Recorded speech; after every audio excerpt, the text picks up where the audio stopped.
loneliness, Emma Lazarus. All stupor of surprise hath passed away. She sees with clearer vision than before. A world far off, of light and laughter gay, herself alone and lonely evermore. Folk come and go and reach her in no wise, mere flitting phantoms to her heavy eyes. All outward things that once seemed part of her fall from her, like the leaves in autumn shed. She feels as one embalmed in spice and myrrh, with the heart eaten out, a long time dead. Unchanged without the features and the form, within devoured by the thin red worm. By her own prowess she must stand or fall. This grief is to be conquered day by day. Who could befriend her? Who could make this small, or her strength great? She meets it as she may. A weary struggle and a constant pain. She dreams not they may ever cease nor wane.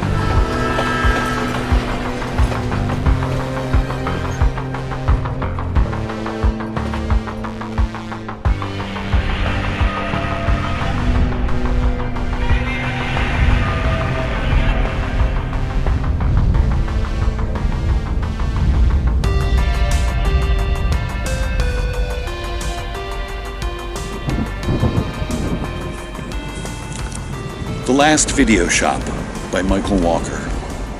My city used to have video rental shops dotted around the suburbs of escapism, though for some time there has been just one, which closed its doors last week. Video Easy offered a sky of choices, from classic to comedy, romance to rock, old one-week rentals to recent releases, DVD to Blu-ray. It didn't matter to me. I had bought a few movies off of the shelf, which I thought better than cinema myself.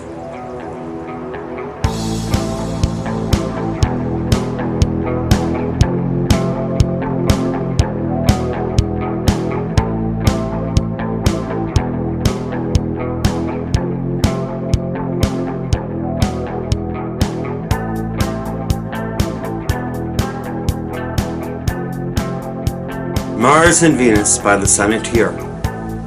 All passions stem from the strength of animals' belt to frailty's hold within man's sense of destined grip. So Mars does intensify sweet energy of a Venus kiss. And adoration is all of truth's worth. This passion felt that Venus sweetens the power of that Martian trip. So, do I tender emotions pull at Aphrodite's insist? What magnet has attraction's smile and such coy employ?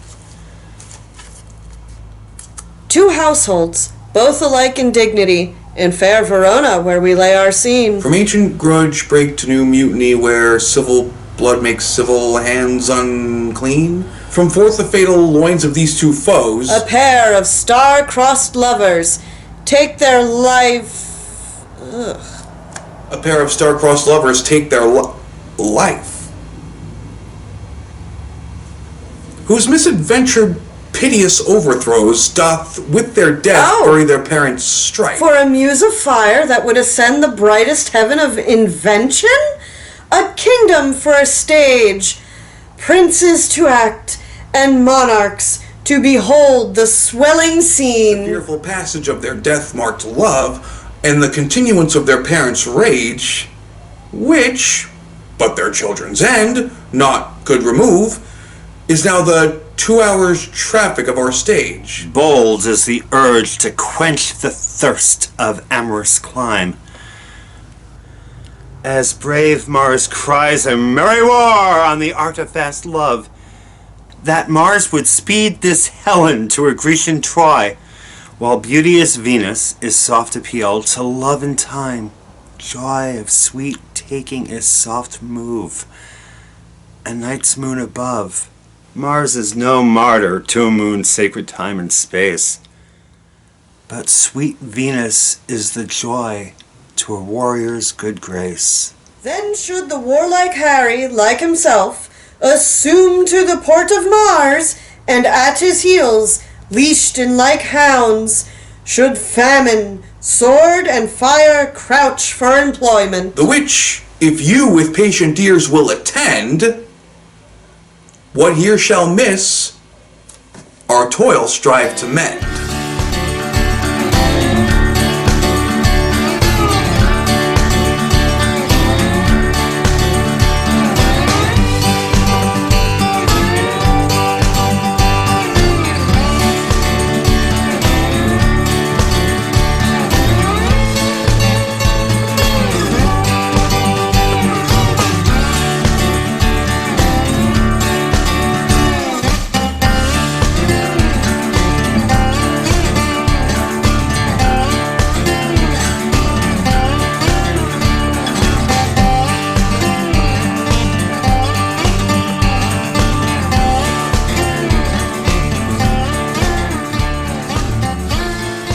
Sweet Phoebe, do not scorn me. Say that you love me not, but say not so in bitterness. The common executioner, whose heart the accustomed sight of death makes hard, falls not the axe upon the humble neck, but first begs pardon. Will you sterner be than he that dies and lives by bloody drops? That is the way to make her scorn you still. Oh, Corin, if thou knewest how I do love her. I partly guess, for I have loved ere now. No, Corin, being old, thou canst not guess.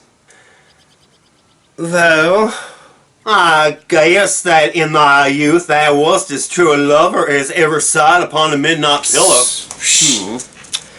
But if thy love were ever like to mine, as sure I think did never man love so, how many actions most ridiculous hast thou been drawn to by thy fancy? Into 1,000 that I have forgotten. Thou didst then never love so heartily. If thou rememberest not the slightest folly that ever love did make thee run into, thou hast not loved. Or if thou hast not sat as I do now, wearing thy hearer in thy mistress's praise, thou hast not loved. Or if thou hast not broke from company, abruptly as my passion now makes me, thou hast not loved. The bitch took my money, she took my dog, she took my horse, she took my job, she took my good stick, she took my favorite pot, the big one I used to make the sauce in, she took it. She took the door welcome mat, she took the safe, she took my gun, she took my son, she took everything. Except for my pipe.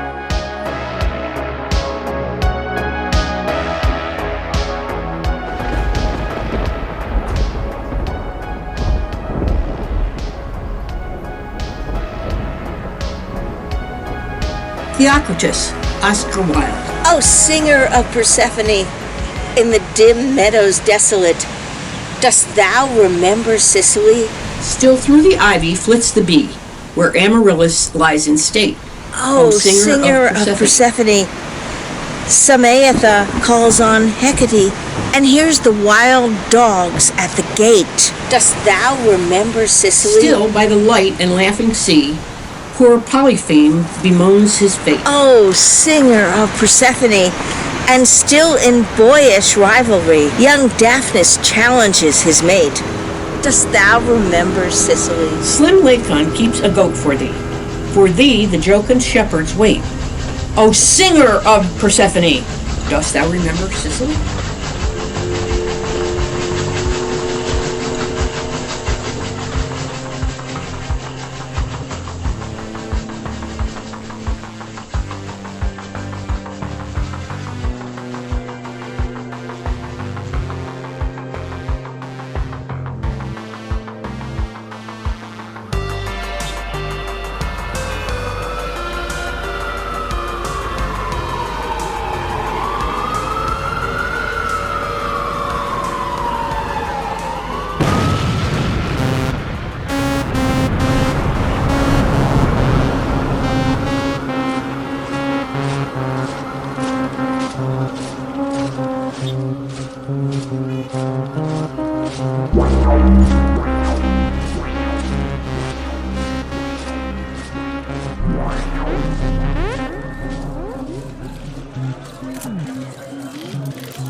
Once more unto the breach, dear friends, once more, or close the wall up with our English dead.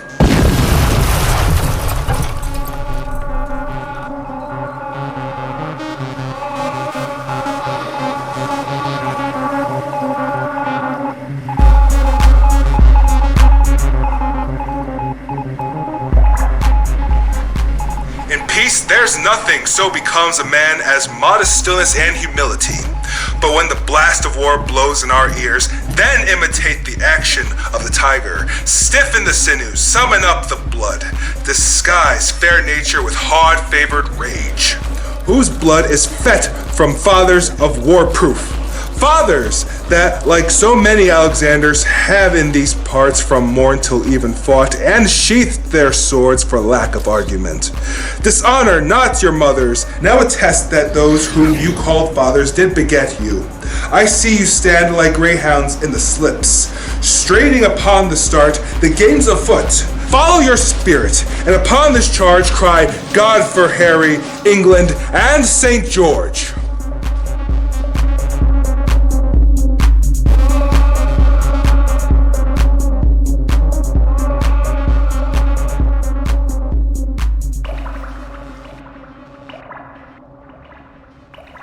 Sonnet 18, John Milton.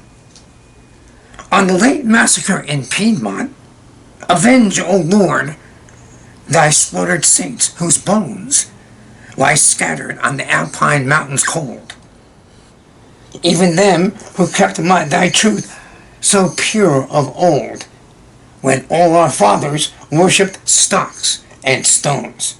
Forget not, in thy book record their groans, who were thy sheep, and in the ancient fold, slain by the bloody Piedmontese that rolled mother with infant down the rocks. Oh, their moans. The vales redoubled to the hills, and they to heaven. Their martyred blood and ashes sow the triple tyrant that from those may grow. 100-fold, who having learnt thy way, early may fly the Babylonian woe.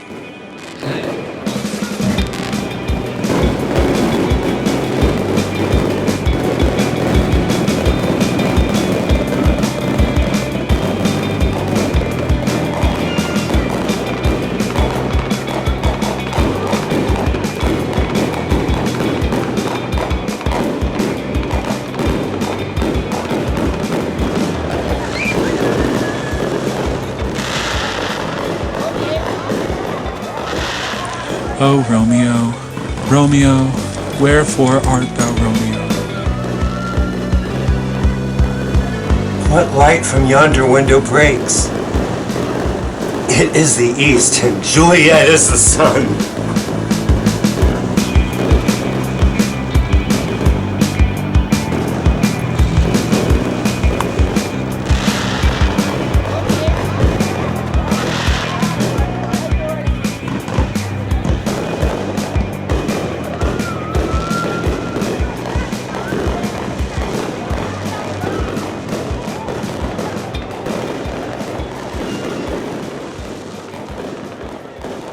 Deny thy father, and refuse thy name, or if thou wilt not be but sworn my love, and all no longer be a Capulet, 'tis but thy name that is my enemy. Thou art thyself, though not a Montague. What's Montague? It is nor hand, nor foot, nor arm, nor face, nor any other part belonging to a man. Oh, be some other name. What's in a name? That which we call a rose by any other name would smell as sweet. So Romeo would, were he not Romeo called, retain that dear perfection which he owes without that title. Romeo doff thy name, and for that name, which is no part of thee, take all myself.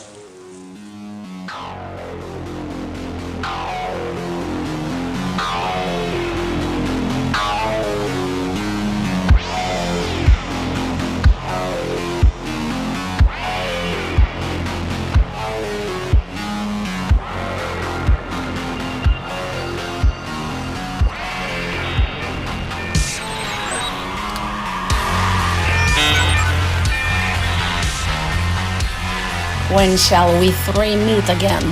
In thunder, lightning, or in rain? When the hurly-burly's done, when the battle's lost and won, that will be ere the set of sun. Where is the place? Upon the heath. There to meet with Macbeth. I come, Grey Malkin. Paddock calls. Anon. Oh, no. Stop that! Why, oh, why was I cursed with such idiot sisters? Just lucky, I guess. Yo, dude, fair is foul, and foul is is fair. fair. Over through the fog and filthy air.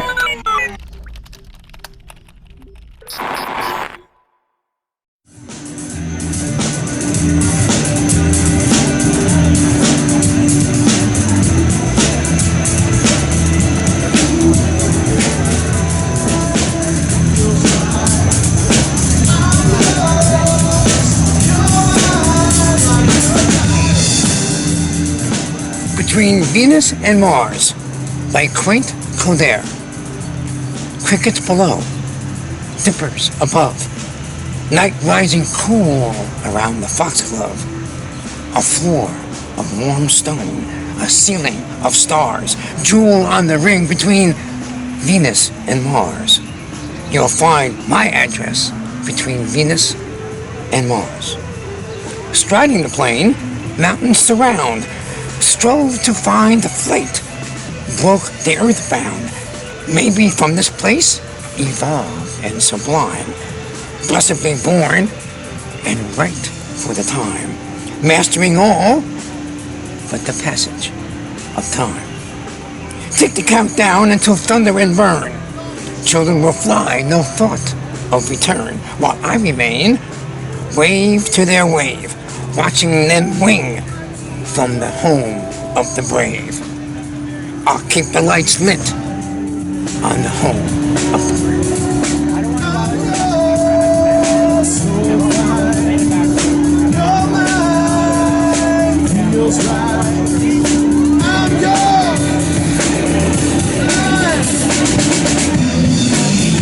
Minus 5, 4, 3, 2, 1.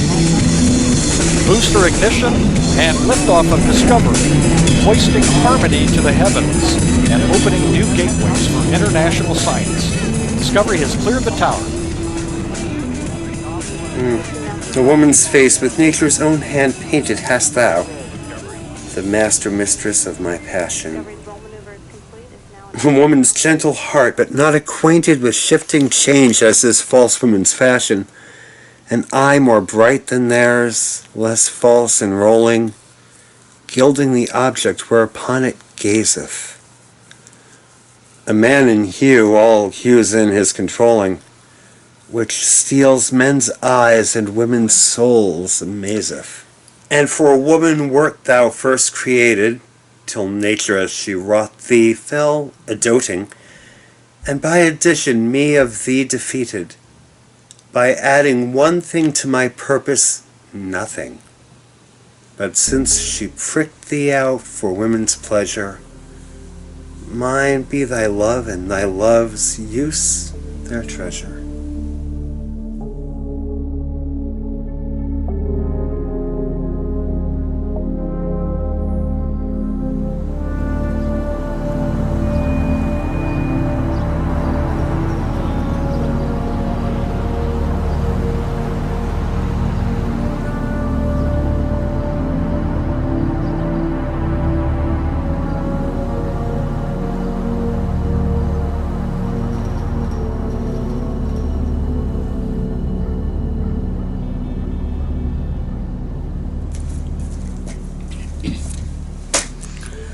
To bait fish withal. If it will feed nothing else, it will feed my revenge. He hath disgraced me and hindered me 500,000, left at my losses, mocked at my gains, scorned my nation, thwarted my bargains, cooled my friends and heated mine enemies. And what's the reason? I am a Jew. Hath not a Jew eyes? Hath not a Jew hands, organs, dimensions, senses, affections, passions? Fed with the same food, hurt with the same weapons, subject to the same diseases, healed by the same means, warmed and cooled by the same winter and summer as a Christian is? If you prick us, do we not bleed? If you tickle us, do we not laugh? If you poison us, do we not die? And if you wrong us, shall we not revenge? If we are like you in the rest, we will resemble you in that. If a Jew wrong a Christian, what is his humility? Revenge! If a Christian wrong a Jew, well, what should be his sufferance by Christian example? Why, revenge. The villainy you teach me I will execute, and it shall go hard, but I will be better for the instruction.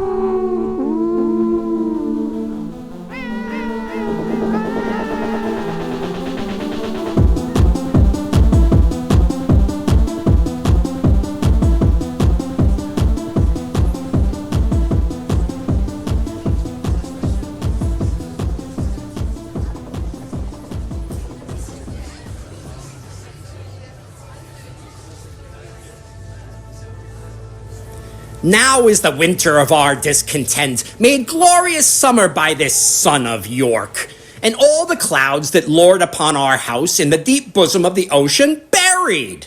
Grim-visaged war hath smoothed his wrinkled front, and now, instead of mounting barbed steeds to fright the souls of fearful adversaries, he capers nimbly in a lady's chamber to the lascivious pleasing of a lute.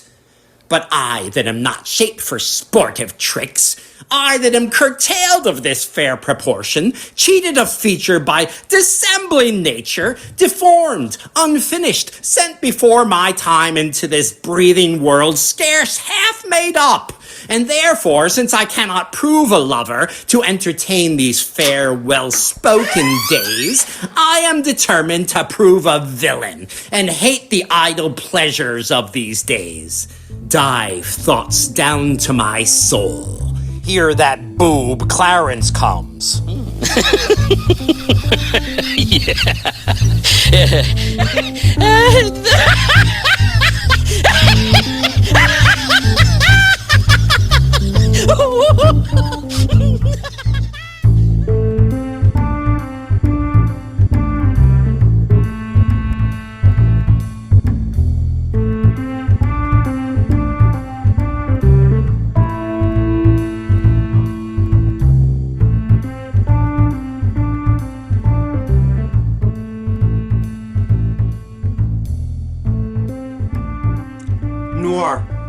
By A.U. Stallings. Late at night, one of us sometimes has said, watching a movie in black and white, of the vivid figures quick upon the screen, surely by now all of them are dead.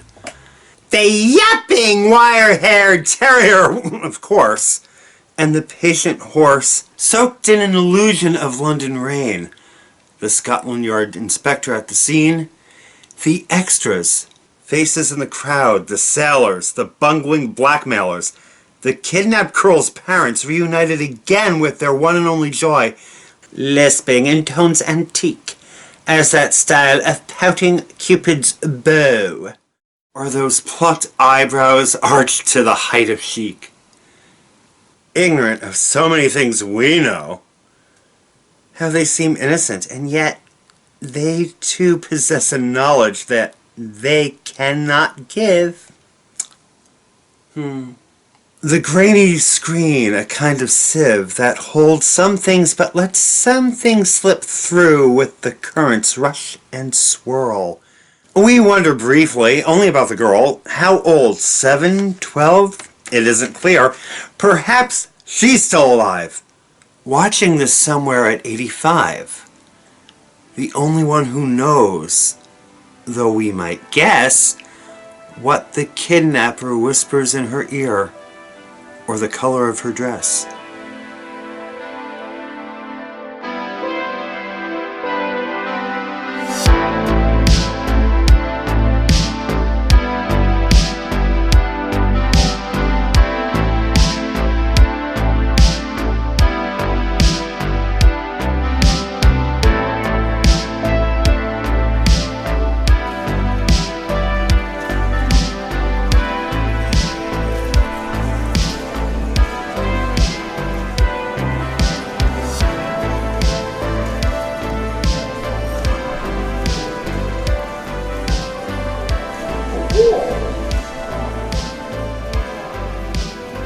anthem for doomed youth, Wilfred Owen. What passing bells for those who die as cattle? Only the monstrous anger of the guns, only the stuttering rifles' rapid rattle can patter out their hasty orisons. No mockeries now for them, nor prayers, nor bells, nor any voice of mourning, save the choirs, the shrill, demented choirs of wailing shells, and bugles calling for them from sad shires.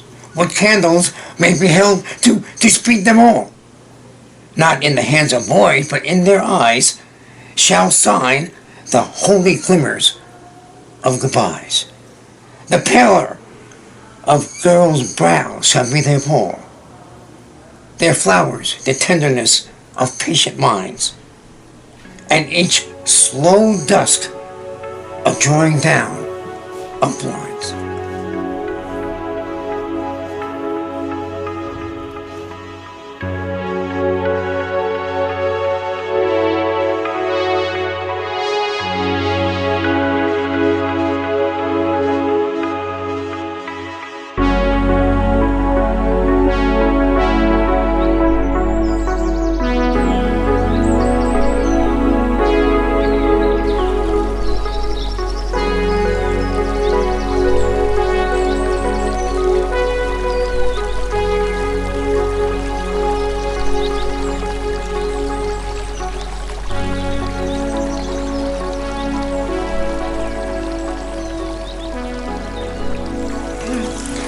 Bonjour, petite bird. The Princess Catherine speaks some English. And you are? I am her tutor, and shall now serve as her translator, as I have done many a time, since she was a wee child. How well versed is she?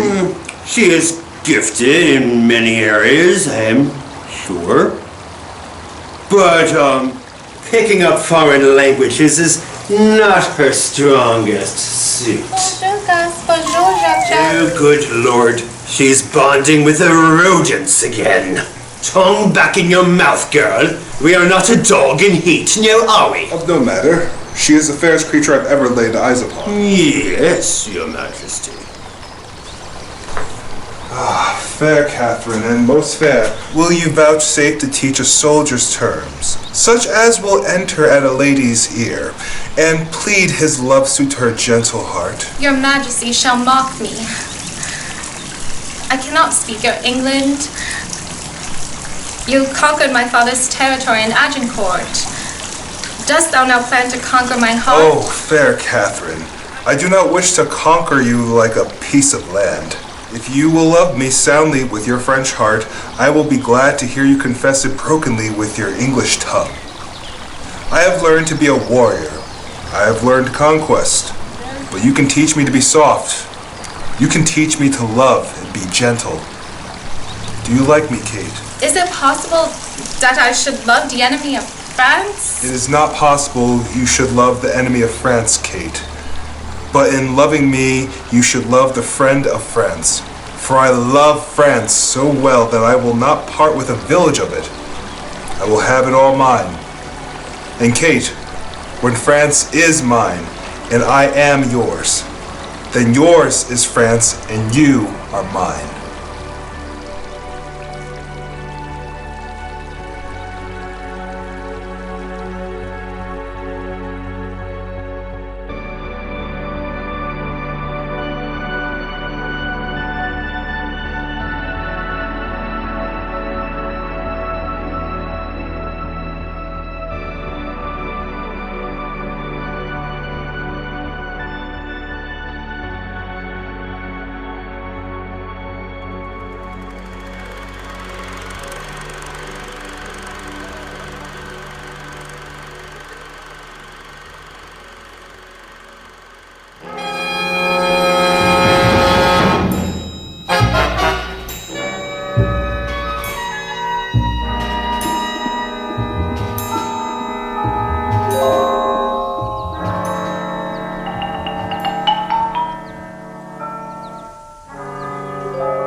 Thou detested lot, thou womb of death, gorged with the dearest morsel of the earth.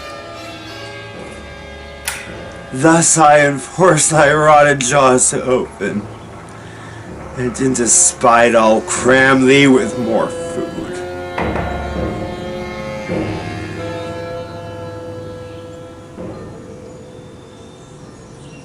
That is that banished haughty Montague, that murdered my love's cousin, with which grief it is supposed that the fair creature died. And here is he come to do some villainous shame to the dead bodies. I will apprehend him.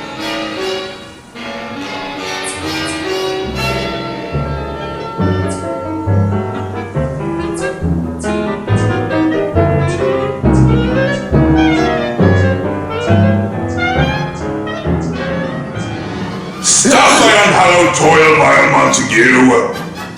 Can vengeance be pursued further than death? Good gentle sir, tempt not a desperate man! Fly hence and leave me. Think upon these gone. Let them affright thee. I beseech thee, sir, put not another sin upon my head.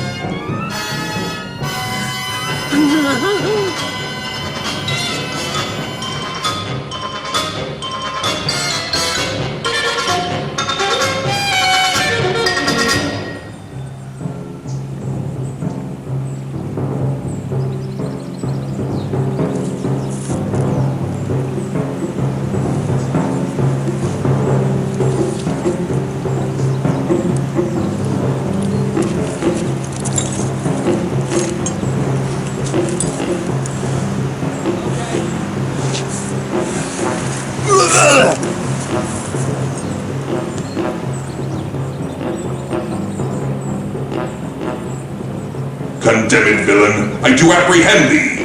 Obey, and go with me, for thou must die. Oh, be gone! I haven't! I love thee better than myself, for I come hither armed against myself. Stay not! Be gone, live, and hereafter say, a madman's mercy bid thee, run away. I do defy thy conjurations, and apprehend thee for a felon here. Wilt thou provoke me? Then have at me, good sir.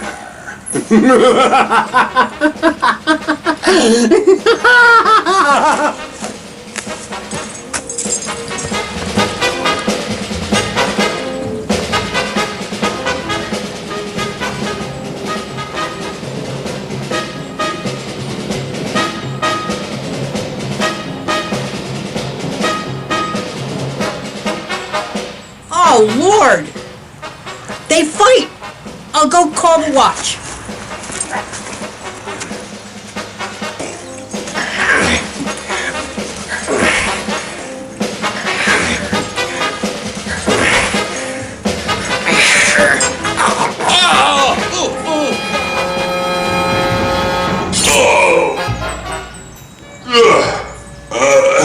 I am slain. If thou be merciful, open the tomb. Lay me with Juliet. Faith I will. Let me peruse this face, Mercutio's kinsman, the noble... Me?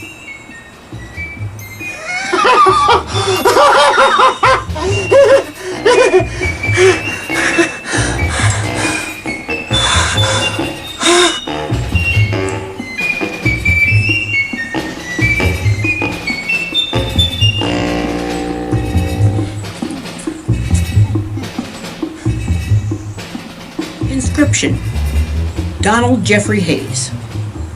He wrote upon his heart, as on the door of some dark ancient house, who once lived here has long been dead as moss-grown stone. Only a ghost inhabits here, one that would be alone. Only a ghost inhabits here, a ghost without desire. who sits before a shadowed hearth and warms to a spectral fire. Oh, my love, my wife,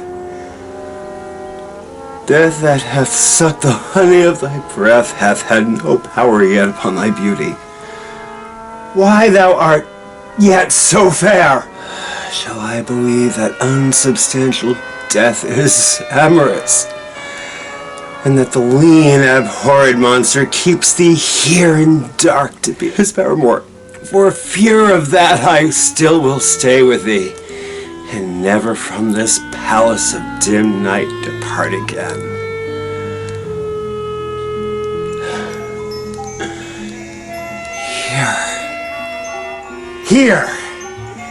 Here I will remain with worms that are thy chambermaids. Oh, here will I set at my everlasting rest. Come, bitter conduct. Come, unsavory guide. Thou desperate pilot, now at once run on the dashing rocks thy seasick, weary bark. Here's to my love.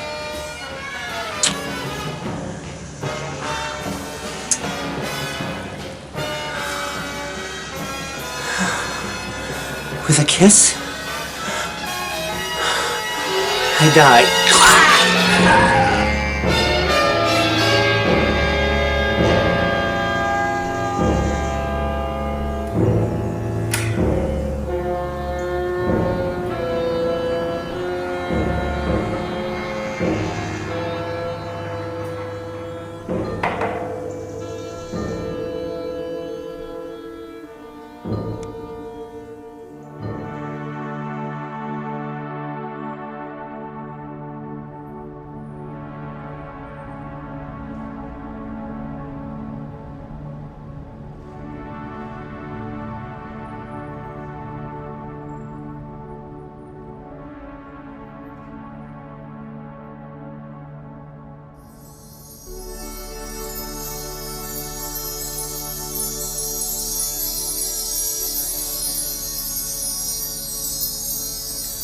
The quality of mercy is not strained. It droppeth, gentle, from the rain from heaven upon the place beneath. It is twice blessed. It blesseth him that gives and him that takes. 'Tis the mightiest in the mightiest. It becomes the throned monarch better than his crown. His scepter shows the force of temporal power, the attribute to awe and majesty, wherein doth sit the dread and fear of kings. But mercy is above this sceptered sway.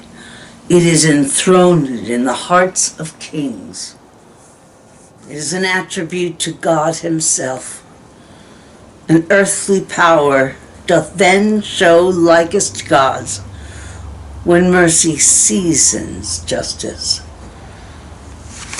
Therefore, though justice be thy plea, consider this, that in the course of justice, none of us should see salvation.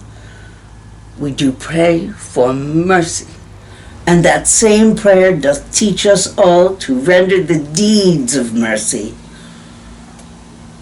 I have spoke thus much to mitigate the justice of thy plea, which, if thou follow, the strict court of Venice must needs give sentence against the merchant here.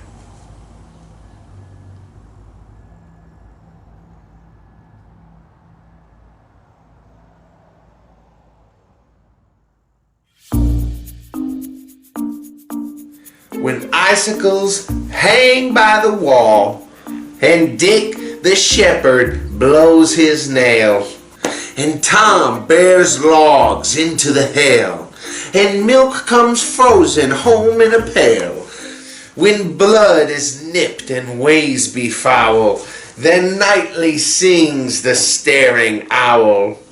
Ooh, ooh, ooh, ooh, ooh, ooh, ooh, ooh. To wilt, to who, a merry note, while greasy Joan doth keel the pot, when all aloud the wind doth blow, and coughing drowns the parson's saw,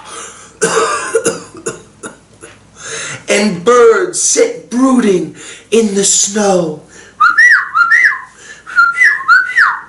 and Mary Ann's nose looks red and raw, when roasted crabs hiss in the bowl.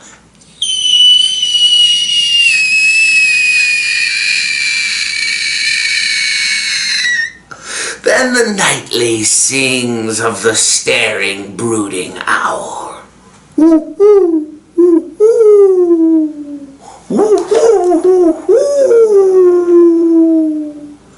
To wilt, to who, a merry note, while greasy Joan doth keel the pot. And that she does.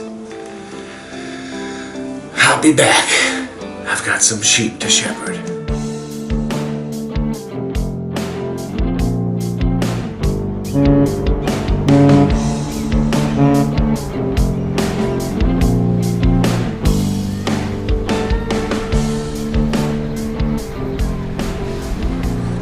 Not all is fair in love and war. Elizabeth San Miguel. People say that love never fails, that all is fair in love and war. But really, how do you know what love can or cannot do? And if all is fair in love and war, then why does someone always end up getting hurt? I know my love will never fail, because I love you with all my heart and soul. Because I would give my life for you and everything I am or have just to be with you. However, I cannot be fair to all, because all is not fair in love and war. I wish to hurt no one, so I don't. But by doing so, I hurt myself. My heart wants to be with you so much, and yet I wish to hurt no one, so I don't. I don't confess my love for you, I keep it locked inside, and as a friend, I stay by your side. My love for you remains forever pure and unchanged. I love you. Yes, I do, with all my heart and soul, with all that I am and hope to be, just for you. My heart untamed and wild, dreaming of what if, but it's cut in half by the love I feel for both. My heart belongs to you, but only half, because I gave the other half away to him. Now I suffer for my love, for both are great, but only one I wish I could be with forever. All is not fair in love and war. So I love you both and suffer much, because my heart is wounded, torn in half. I cannot speak of my deep love for you. I cannot confess my feelings to you. So I go on with my life pretending nothing's wrong. Why must I go on without your love? It's faith, I guess, that I suffer so.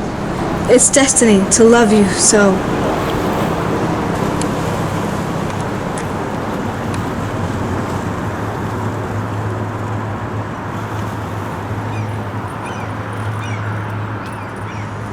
Why do you not fear me as the others do? Asked Ares. Do you not know that I am the god of tragedy and pain? Aphrodite's hand stroked his hair gently. My darling, what do you think love is, if not a synonym for tragedy and pain? We are both a darkness and a devouring, just in different ways. Nikita Gill, excerpts from Maidens, Myths, and Monsters.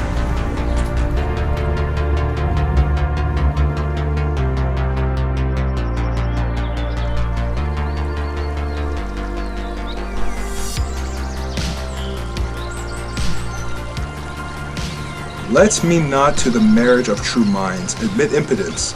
Love is not love which alters when an alteration finds, or bends with the remover to remove. Oh no, it is an ever-fixed mark that looks on tempests and is never shaken. It is the star to every wandering bark, whose worth's unknown, although his height be taken. Love's not time's fool. Though rosy lips and cheeks within his bending sickle's compass come, love alters not with his brief hours and weeks, but bears it out even to the edge of doom. If this be error, and upon me proved, I never writ, nor no man ever loved. To everything, there is a season, and a time to every purpose under the heavens. A time to be born, a time to die, a time to plant, and a time to pluck up that which is planted.